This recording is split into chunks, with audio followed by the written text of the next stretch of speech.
என்றால் நண்பர்களுடன் சேர்ந்து குடித்துவிட்டு கூத்தடிக்க கூடாது என்று தனது மகன் விஜய்க்கு சொல்லி வளர்த்ததாகவும், முடிந்தவரை ரசிகர்களை வைத்து மக்களுக்கு நல்லது பண்ண வேண்டும் என்று கூறியதாகவும் விஜயின் தந்தையும் பிரபல இயக்குநருமான எஸ். சந்திரசேகர் பேசிய வீடியோ விஜய் பிறந்தநாள் நெருங்கும் நிலையில் தற்போது வைரலாகி வருகிறது.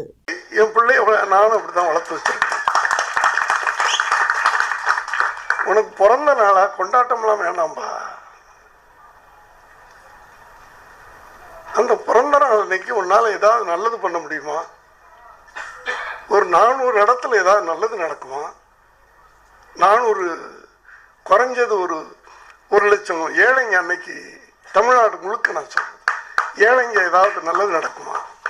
அதை பண்ண சொல்லுவோம் ரசிகர்களை வச்சு. அதுதான் உண்மையான பிறந்த நாள்.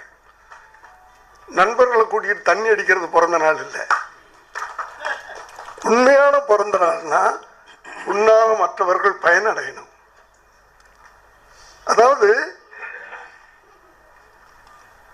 வாழ்க்கை என்பது சாகுவரை அல்ல. செய்திகளை உள்ளது உள்ளபடி தெரிந்து கொள்ள ரெஃப்ளெக்ட் நியூஸை சப்ஸ்கிரைப் பண்ணுங்க.